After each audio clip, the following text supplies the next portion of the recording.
साथियों नमस्कार, मेरा नाम है शिव कुमार और आप देख रहे हैं हमारा YouTube channel be keeping India. साथियों आज हम एक बहुत ही अच्छा विषय लेकर के आए हैं जिसमें कि मधुमक्खी पालकों को एक बहुत शानदार जानकारी मिलेगी, जिसके अभाव में बहुत बार जो मधुमक्खी पालक हैं उनको बहुत बड़ा नुकसान होता है। तो साथियों इससे पहले कि हम अपने विषय को शुरू करें, जिन साथियों ने हमारे चैनल को सब्सक्राइब नहीं किया है वो साथी हमारे चैनल को सब्सक्राइब कर लें ताकि आने वाले सभी वीडियोज़ के नोटिफिकेशन आपको आसानी से मिल सके। तो साथियों आज का जो विषय है वो है पेस्टिसाइड से जुड़ा हुआ। तो साथियों बी कीपर्स जो हैं वो मधुमक्खी पालन जब करते हैं तो उनको जो जगह का जो चुनाव करना होता है वो ऐसा करना होता है साथियों कि जहाँ पे जो पेस्टिसाइड डाला जाता है खेतों के अंदर उससे बचाव हो सके। तो साथियों बहुत सारी जो मधुमक्खी पालक हैं वो कहीं ना कहीं ऐसी जगह पे रखते हैं जहाँ पे खेतों से उनको जो नेक्टर है और पोलिनेशन वगैरह होता है, तो जो पोलन है वो कई बार खेतों में जो फसलें होती हैं जैसे सरसों की फसल है या कपास की फसल है या इस तरह की बहुत सारी जैसे कुछ सब्जियों वगैरह पे छिड़काव होता है। तो साथियों जो पेस्टिसाइड है वो मधुमक्खियों को किस प्रकार से नुकसान पहुंचाता है, सबसे पहले हमने इसको समझना है और उसके बाद हम उसका बचाव किस प्रकार से कर सकते हैं। तो साथियों जिस इलाके में आप सब मधुमक्खियां रख रहे हैं वहाँ पे खेती भी होती है और कई बार खेतों के अंदर ही हमें मधुमक्खियां रखनी होती हैं। तो बहुत बार जो किसान जो हैं वो कीड़े मारने की दवाई डालते हैं खेतों के अंदर जिससे उनकी फसल का नुकसान ना हो, लेकिन इस सब के बावजूद भी कई बार जो मधुमक्खी पालक हैं वो नहीं पता लगा पाते कि कब किसने स्प्रे किया हुआ है, और उनकी जो मधुमक्खियां हैं वो जब मरनी शुरू होती हैं तभी जा कर के जो बी कीपर्स हैं उनको क्लियर होता है कि ये तो कहीं ना कहीं पेस्टिसाइड का स्प्रे हुआ है। तो साथियों इस चीज़ से हमने कैसे बचना है। तो साथियों जहाँ पे भी आप सब रखते हैं मधुमक्खियाँ, तो कोशिश करें कि वहाँ के जो आसपास के किसान हैं, जैसे मान लो सेब के बागीचे हैं और वहाँ पे किसी ने सेब के फूलों के अंदर अगर मधुमक्खियाँ रखी हुई हैं, तो आप आस पास के जितने भी किसान होते हैं उनको आप सब पहले से हिदायत दे सकते हो कि जब भी आपको स्प्रे करना हो तो हमें आप इन्फॉर्मेशन ज़रूर दोगे। तो बी कीपर्स का काम होता है ये कि आसपास के जो किसान हैं धीरे धीरे वैसे तो जागरूकता बन जाती है, जिन किसानों के को पता होता है कि जो मधुमक्खी पालक हैं नज़दीक तो उनकी मधुमक्खियां मर जाएंगी, तो ज़्यादातर जो किसान हैं वो मधुमक्खी पालक को बता देते हैं कि हम स्प्रे करने वाले हैं। अगर ऐसा नहीं है तो आप सभी इसकी जागरूकता फैला सकते हो कि जब स्प्रे किया जाए तो उससे पहले आसपास जो भी मधुमक्खी पालक है उसको एक किसान जा कर के बताए कि हम इस दिन को जो अपने फसल है उसके ऊपर हम स्प्रे करने वाले हैं। तो इससे आपको क्या फ़ायदा मिलेगा कि जब उनको पता चलेगा। तो साथियों उससे बचने के जो उपाय होते हैं वो जो हैं आप क्या उपाय कर सकते हो। तो साथियों इसका सबसे जो एक आसान तरीका होता है और जो सबसे पहले आप कर सकते हो वो ये कर सकते हो कि अगर आपने कोई और लोकेशन आपके नज़दीक है जहाँ पे आप मधुमक्खियों को माइग्रेशन कर सकते हो, तो ऐसी जगह का चुनाव करके आप उनके स्प्रे करने से पहले आप सब मधुमक्खियों को सारियों को ट्रैवल करके दूसरी जगह पे दूसरे प्लेस पे आप सब रख सकते हो। और जब उसका स्प्रे का असर ख़त्म हो जाए या वो स्प्रे कर चुके हों उसके 2-3-4 दिन के बाद आप हफ्ते के बाद उसको दोबारा फिर उसी जगह पे रिप्लेस कर सकते हो मधुमक्खियों को। तो सबसे पहला तो यही तरीका होता है। और साथियों कई बार पेस्टिसाइड तो करता ही है बहुत बड़ा नुकसान, और साथ में जो हर्बोसाइड्स डालते हैं जो कि एक जैसे खरपतवार नाशक जो होते हैं वो भी कई बार जो है नुकसान पहुंचा देते हैं, क्योंकि कई बार ये सोचते हैं कीड़े मारने की अगर दवाई डाल रखी है किसानों ने तब तो उनको नुकसान होगा, लेकिन कई बार क्या होता है कि खरपतवार नाशक जैसे कबाड़ वगैरह ख़त्म करने के लिए जो स्प्रे किए जाते हैं उससे जो एक मैच्योर बी है मे बी के शायद इतने दवाई के असर से जो मैच्योर मधुमक्खियां हैं वो शायद उससे ना मरें, लेकिन होता क्या है साथियों कि जब वो जहाँ पे भी स्प्रे करते हैं तो उनके अंदर कुछ स्टिकी वो होता है जिसको बैटर स्प्रेडर बोलते हैं, वो मिक्स करके उसमें डाला होता है। तो जितनी देर वहाँ पे वो मधुमक्खियाँ जाती हैं उन पौधों के ऊपर या कबाड़ के ऊपर बैठती हैं, जहाँ पे फूल भी हो सकते हैं, तो उनके ऊपर जब बैठती है तो उसके ऊपर जो स्टिकी पदार्थ होता है उनके पैरों में भी लग जाता है। तो पैरों को उन्हीं को ले करके जब मधुमक्खियाँ जो हैं छत्ते के अंदर आती हैं, अपने कॉलोनी के अंदर आती हैं, तो उसके जो छत्ते के अंदर जब फीडिंग करती हैं लार्वाज को, तो वो जो पैरों में लगी होती है दवाई, वो जो है उनके लार्वाज में भी एंटर हो जाती है। तो धीरे धीरे जो पूरी कॉलोनी है वो कंटामिनेशन उसका होने लग जाता है, उसको ख़त्म करने लग जाती है, और आपको समझ में भी नहीं आएगा कि ये किस वजह से इतना नुकसान हो रहा है। तो साथियों, पहला तरीका तो मैंने आपको बताया कि किसी भी तरीके का जो पेस्टिसाइड है वो डालने से पहले आपको पता चले तो आप सब उसका माइग्रेशन कर सकते हो। और अगर ऐसे पॉसिबिलिटी नहीं है कि माइग्रेशन करें तो उससे इसके अलावा आप सब क्या कर सकते हो। तो साथियों, इसके अलावा आप सबको जो अगर उसी लोकेशन पे रखना है तो उसमें आप सब कुछ सावधानियां बरत सकते हो कि उनका जो मधुमक्खियों का जो एंट्रेंस गेट है उसको आप सब बंद कर सकते हो। लेकिन इसमें एक और भी ख़तरा रहता है, अगर आप मधुमक्खियों का एंट्रेंस बॉक्स बंद करते हो तो जो मधुमक्खियां हैं वो टेम्परेचर हाई होने की वजह से उसमें जो मधुमक्खियां हैं वो आपके डिब्बे के अंदर ही मर सकती हैं। इसको कभी नहीं भूलना चाहिए, क्योंकि जब अंदर से बाहर नहीं निकल पाएंगी तो अंदर बहुत ज़्यादा टेम्परेचर और एग्रेशन और आपसी जो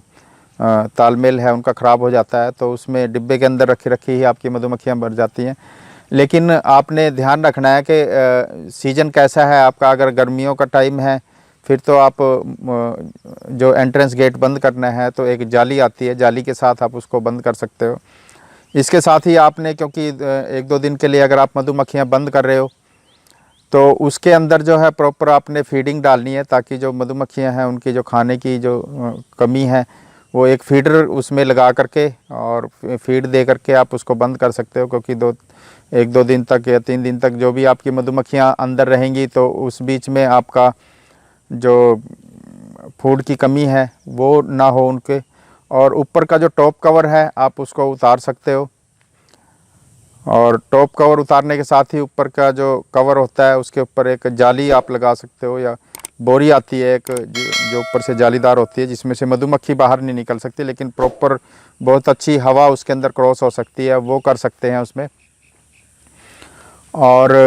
साथियों, जो कवर है उसको उतार सकते हो आप सब, जो टॉप कवर होता है। अगर बारिश का टाइम है तो उसके ऊपर कुछ और एक्स्ट्रा कवर आप सब लगा सकते हो। और इसके अलावा अगर आपको और ज़्यादा स्पेस देना है मधुमक्खियों के तो उसके ऊपर एक सुपर बॉक्स लगा सकते हो जो कि बिल्कुल एम्प्टी हो, ताकि उनको थोड़ा स्पेस मिल जाए उसमें। और जो आप जब मधुमक्खियों के डब्बे को बंद करें तो उसमें भी आप सबने ये देखना है कि जो डिब्बा है वो वेंटिलेटेड होना चाहिए पूरा, यानी उसमें क्रॉस वेंटिलेशन हो, ताकि आपकी मधुमक्खियाँ जो हैं वो अंदर ना मरें। और साथियों, ये भी बड़ा सोच समझ के और बड़ा एक्सपीरियंस के साथ करना पड़ता है। तो जिनको ज़्यादा नॉलेज नहीं है, एकदम से अगर मधुमक्खियाँ बंद कर देंगे तो अंदर का टेम्परेचर हाई हो जाएगा और उससे मधुमक्खियाँ तुरंत ही मर जाएंगी।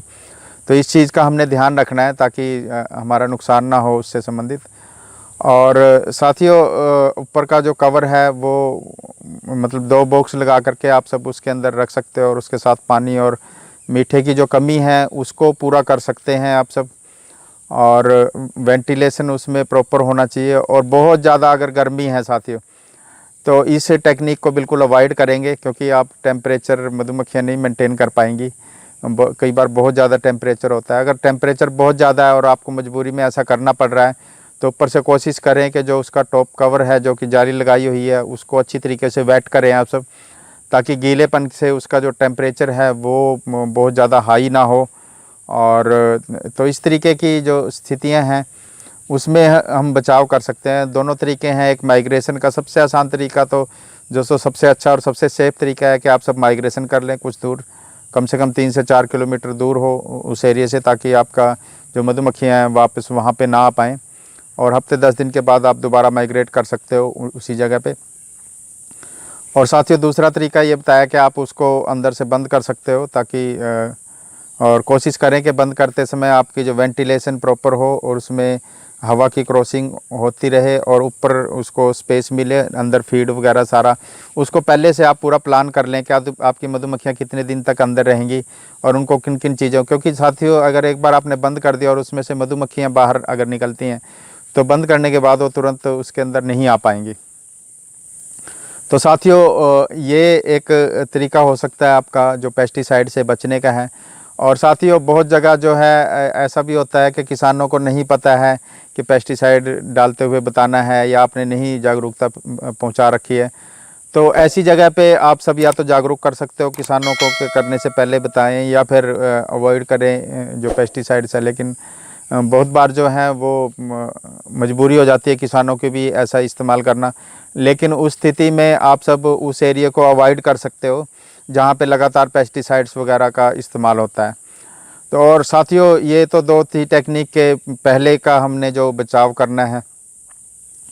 उस प्रक्रिया पे काम करना। और साथियों कई बार होता क्या है कि मान लो आपको नहीं पता और आपकी मधुमक्खियाँ इस ऐसी कंडीशंस में पहुंच चुकी हैं कि जहाँ पे जो आपकी मधुमक्खियाँ हैं वो मरनी शुरू हो गई हैं। ज़्यादातर एंट्रेंस गेट के बाहर ही वो फ्लैट बिल्कुल मर जाती हैं।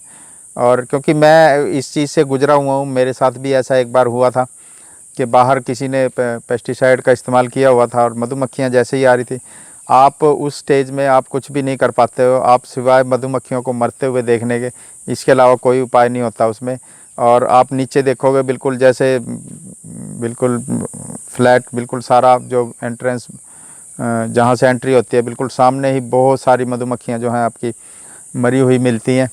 और धीरे धीरे जो भी मधुमक्खियाँ बाहर जाती हैं वो, और क्योंकि वो सारे के सारे वर्कर होते हैं तो वर्कर्स ने ही पूरे जो कॉलोनी है उसको मूव करना होता है, लार्वा को फीडिंग करना, बाहर से जो नेक्टर पोलन लेकर के आना, पानी की कमी को पूरा करना, और जो सारे काम है क्योंकि वर्कर ही करते हैं। तो आपके जो वर्कर हैं वो बाहर जाते हैं तो बाहर आने के बाद वो कॉलोनी टोटली डैमेज होनी शुरू हो जाती है। लेकिन साथियों उसके बाद आप किस तरीके से आप उस कॉलोनी को उठा सकते हो,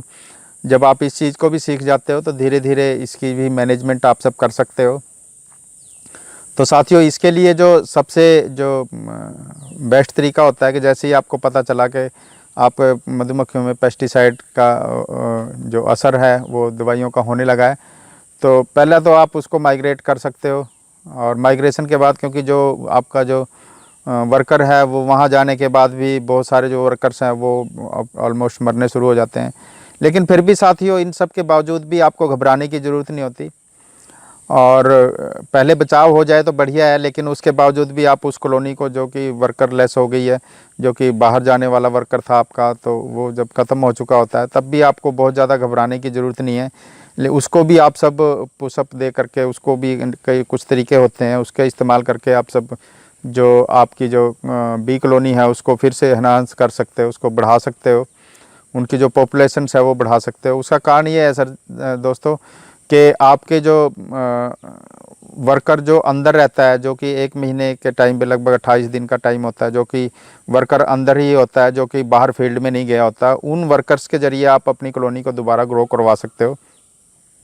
या अपनी अपैरी को बढ़ा सकते हो। तो उसमें क्या होता है साथियों कि आपको फीडिंग प्रॉपर करनी पड़ेगी, और ताकि जो क्योंकि जो वर्कर बाहर से फीड लेकर के आ रहा था वो वर्कर जो है वो फीड नहीं लेके आ रहा है, तो इंटरनल उनको फीडिंग चाहिए तो फीडिंग दे सकते हो आप उसमें। और जो जैसे जैसे वो जो वर्कर हैं मैच्योर होंगे वो धीरे धीरे फिर फील्ड में जाने शुरू होंगे, और उस बीच में आपको थोड़ी ज़्यादा केयर करनी होती है ताकि आप सब इस कंडीशंस को मेंटेन कर सकें। तो साथियों पेस्टिसाइड ना केवल आदमी के लिए बहुत ख़राब है, और जो आसपास के जीव होते हैं, बहुत सारे जो किसानों के मित्र कीट और मित्र जो जीव थे वो भी धीरे धीरे पेस्टिसाइड की वजह से ख़त्म होने शुरू हो गए हैं। तो साथियों कोशिश करें कि ये अवेयरनेस फैलाएं कि लोगों के पास के कम से कम पेस्टिसाइड का इस्तेमाल किया जाए ताकि बी कीपर्स भी सर्वाइव कर सकें। और क्योंकि कृषि के साथ जुड़ी हुई चीज़ है तो किसानों के लिए पॉलिनेशन में मधुमक्खियाँ हेल्प करती हैं। तो इस तरह की अवेयरनेस बढ़ा करके आप सब उसके इस्तेमाल को कम कर सकते हैं और अपने रिस्क को कम से कर सकते हैं। तो साथियों ये थी आज की जानकारी। और भी नए नए विषयों पे आपके लिए वीडियो आती रहेंगी। और जिन साथियों ने कमेंट करके कुछ विषयों के बारे में पूछा है, तो साथियों ऐसा पॉसिबल नहीं हो पाता कि हम एकदम से किसी विषय पे को लेकर के हम बहुत ज़्यादा वीडियोज़ बना सकें। और इसके साथ ही कुछ कई बार स्पेशल वीडियो बनाने के लिए बहुत सारी जो वो सिचुएशंस हैं उसको भी हमने देखना होता है। जैसे डिवीज़न के बारे में है, तो डिवीज़न जब ऑफ सीजन में हम वीडियोस बना रहे हैं तो उस समय हम डिवीज़न की वीडियो नहीं बना सकते। और कुछ कंडीशंस को छोड़ दें तो बाकी जो धीरे धीरे जैसे ही उस चीज़ का समय आएगा, आप सबके जितने भी कमेंट्स हैं उनको हम नोट कर रहे हैं, नोट डाउन कर रहे हैं और ध्यान दे रहे हैं कि आपके किस विषय पे वीडियो बनवानी है। तो उन विषयों पे वीडियो आएगी, लेकिन थोड़ा आपको वेट करना पड़ेगा कि वो वीडियो कब आएगी। तो उसके लिए आप सब रेगुलर हमारे चैनल के साथ बने रहें और लगातार हमारी वीडियोस देखते रहें, ताकि आपके जो मतलब का वीडियो है और वो आपको मिल सके। और साथियों ज़्यादा से ज़्यादा लोगों तक हमारे वीडियो शेयर कर सकते हैं आप, ताकि और किसानों को जो कि मधुमक्खी पालन से जुड़े हुए हैं या कमर्शियली जो बी कीपिंग कर रहे हैं उनको भी इस चीज़ का लाभ हो सके। तो साथियों ये थी आज की जानकारी। वीडियो देखने के लिए बहुत बहुत धन्यवाद। जिन साथियों ने हमारे चैनल को सब्सक्राइब नहीं किया है वो साथी हमारे चैनल को सब्सक्राइब कर लें और साथ में नोटिफिकेशन आइकन को भी दबा दें, ताकि आने वाले सभी वीडियोज़ के नोटिफिकेशन आपको आसानी से मिल सके। साथियों थैंक यू वेरी मच।